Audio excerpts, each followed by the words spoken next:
AP రాజకీయాలు మరింత గబ్బుపట్టాయి. ఎన్నికలు అయిపోయినా కూడా టీడీపీ, వైసీపీ పార్టీలు నిత్యం ఏదో ఒక వివాదాన్ని రేపుకుంటూ తాము చేయాల్సిన పనులను గాలికి వదిలేస్తున్నాయి.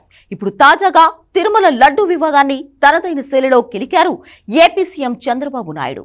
జగన్ హయాంలో తిరుమలలో అనేక అక్రమాలు జరిగాయని, వాటిలో భాగంగా లడ్డు తయారీలో ఆవు నెయ్యికి బదులు జంతువుల కొవ్వు నుంచి తీసిన నూనె వాడారని పెద్ద ఆరోపణ చేశారు చంద్రబాబు. దేవుని దగ్గర పెట్టే ప్రసాదం అపవిత్రం చేసే విధంగా ఓసారి బాధేస్తుంది. నాసి రకమైన ఇంగ్రీడియంట్సే కాకుండా ఎనిమల్ ఫ్యాట్ కూడా వాడారని, ఏది గీకు బదులు. ముఖ్యమంత్రి స్థాయిలో ఉన్న ఒక వ్యక్తి ఆధారాలు లేకుండా లూజ్ కామెంట్స్ చేస్తారా అనేది ఇప్పుడు రెండు రాష్ట్రాల్లో జరుగుతున్న చర్చ. నిజంగానే 2019-24 మధ్య తిరుమల లడ్డు ప్రసాదం తయారీకి జంతువుల కొవ్వు నుంచి తీసిన నెయ్యి వాడారా? ఆ లడ్డూలే మనమంతా తిన్నామా? టీటీడీ అధికారులు, వైసీపీ నాయకులు, బోర్డు, అప్పటి జేఈఓ ఇంత దారుణాన్ని కొడిగట్టారా అని జనం మాట్లాడుకుంటున్నారు.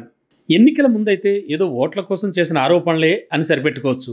అధికారంలో ఉన్న పార్టీ ఏకంగా ముఖ్యమంత్రి చంద్రబాబు నాయుడే ఆరోపించారు అంటే ఏమీ జరగకుండా ఉంటుందా అనే చర్చ జరుగుతోంది. చంద్రబాబు ఆరోపణల్ని వైసీపీ నాయకులు, టీటీడీ మాజీ చైర్మన్లు ఖండిస్తున్నారు. చంద్రబాబు చేసే నీచ రాజకీయాలకు ఇదొక ఉదాహరణని, తిరుమల లడ్డూ ప్రసాదం తయారీ కోసం రాజస్థాన్ నుంచి ఆవు నెయ్యిని తెప్పించి వాడామని చెప్తున్నారు. హిందువుల మనోభావాలను చంద్రబాబు నాయుడు కించపరుస్తున్నారని కూడా వైసీపీ నేతలు ఆరోపిస్తున్నారు. భక్తులకి ఇచ్చే లడ్డులు ఆ మాట అంటానికే ఒళ్ళు గగురుపాటు కలుగుతుంది. జంతువుల కొవ్వు వాడుతున్నామని మాట్లాడటం చూసిన తర్వాత నేను అప్పుడే చెప్పాను, ఇంతకన్నా నీచమైన ఘోరమైన కార్యక్రమం ఒకటి ఉండదు. నేను వెంకటేశ్వర స్వామిని నమ్ముతున్నాను, మీరు కూడా వెంకటేశ్వర స్వామి భక్తుడని చెప్తారు కాబట్టి రండి ప్రమాణించకారు. నేను చేయటానికి సిద్ధంగా ఉన్నా. వెంకటేశ్వర స్వామి పాదాల చెంత ప్రమాణం చేస్తాను. నేను నా కుటుంబంతో సహా వచ్చేస్తాను. మా పాలనలో ఎటువంటి చంద్రబాబు నాయుడు గారు ఆరోపణ చేసినట్టు ఎటువంటి అక్రమాలు, నీచమైన కార్యక్రమాలు జరగలేదు. మీరు ఏదైతే నింద మోపారో మీరు దాన్ని కట్టుబడిన పని అయితే రండి, మీరు కూడా ప్రమాణం చేసి చెప్పండి. మొత్తం మీద ఇప్పుడు ఏపీ రాజకీయం తిరుమల లడ్డు చుట్టూ తిరుగుతోంది. తిరుమల వెంకటేశ్వర స్వామి తెలుగు వాళ్ళందరికీ ఆరాధ్య దైవం. ఆయన ఒక పెద్ద సెంటిమెంట్. అందుకే వైసీపీ, టీడీపీ పార్టీలు తిరుమల అడ్డాగా ఏపీ రాజకీయాన్ని మలుపులు తిప్పుతూ ఉంటారు. తిరుమల పేరు మీద రాజకీయాలను నడపడం కొత్తేమీ కాదు. గతంలో చంద్రబాబు ముఖ్యమంత్రిగా ఉన్నప్పుడు వెంకటేశ్వర స్వామి బ్లూ డైమండ్ను కొట్టేశారని, అలాగే వెంకన్న నగలు మాయం చేశారని వదంతులు పుట్టించారు వైసీపీ నేతలు. అప్పట్లో బ్లూ డైమండ్ రాజకీయం రంజుగా నడిచింది. అప్పటి తిరుమల ప్రధాన అర్చకుడు రమణ దీక్షితులు స్వయంగా రంగంలోకి దిగి చంద్రబాబుకు వ్యతిరేకంగా రాజకీయం నడిపారు.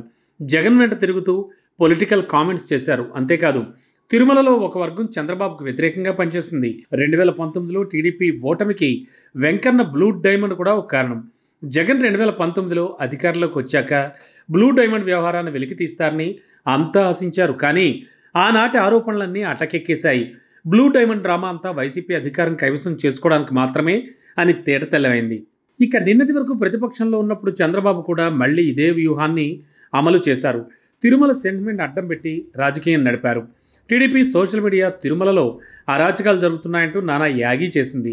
ఈసారి జగన్ ఓటమికి కూడా తిరుమల కొంత కారణమైంది. అయితే అధికారంలోకి వచ్చాక కూడా చంద్రబాబు తిరుమలను వదిలిపెట్టలేదు. జగన్ హయాంలో లడ్డూకు వాడిన నెయ్యిని తగ్గించి దాని స్థానంలో జంతువుల కొవ్వు వాడారంటూ ఆరోపించారు.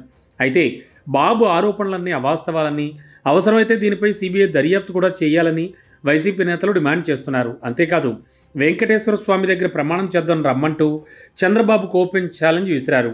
మరోసారి తిరుమల సెంట్రిక్గా రాష్ట్ర రాజకీయం అట్టుడుకుతోంది. ఈ ఛాలెంజ్లు, ఆరోపణలు ఎంత దూరం వెళతాయో వేచి చూడాలి.